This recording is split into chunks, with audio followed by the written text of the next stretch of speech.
Investing by Arkin and Cooper. A Registered Education Savings Plan, or RESP, is an investment vehicle used by parents to save for their children's post-secondary education in Canada. The principal advantages of RESPs are the access to the Canadian Education Savings Grant and a source of tax-deferred income. Rule 72. A rule stating that in order to find the number of years required to double your money at a given interest rate, you divide the compound return into 72.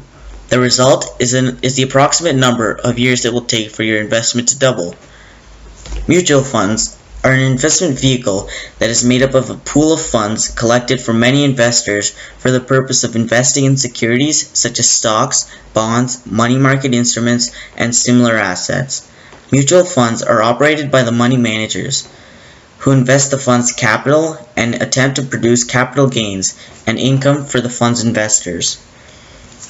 Pay yourself first, a phrase commonly used in finance and retirement planning literature that means to automatically route your specified savings contribution from each paycheck at the time it is received.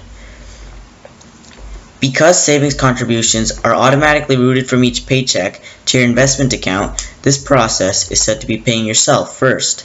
In other words, paying yourself before you begin paying your monthly living expenses and making discretionary purchases. So in order to explain this, let's talk about Dave, our local smart consumer. Dave has $20,000 in his bank account. He wants to start saving for retirement now. Dave is 20 years old, and he wants to retire at the age of 65. Dave thinks, he says, should I put $1,000 a year for 20 years, or should I put in all $20,000 in now? Dave thinks if I put it all in now, all my money will make interest every year, and the extra money I will make will also make interest. If I recall, that is called compound interest, which is the much better approach than the year-over-year idea.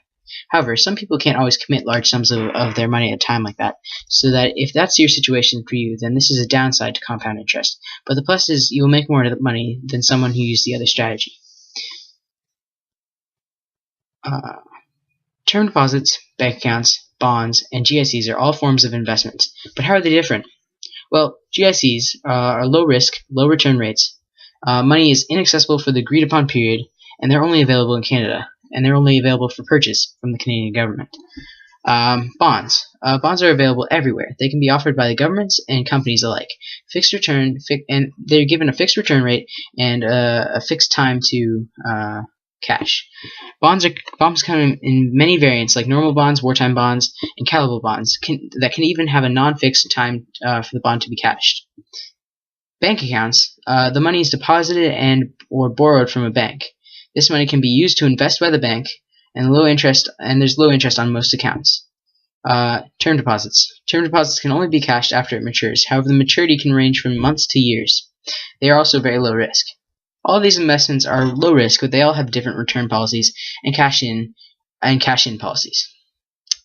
David Shilton, a dragon on Dragon's Den, says that investors need to be better informed.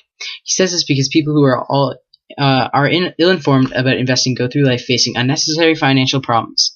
So go out there, learn your fair share, and don't let saving and investing get you down. Thank you. If I had $1 million, well, I'd buy you a K car, a nice reliant automobile. And if I had $1 million,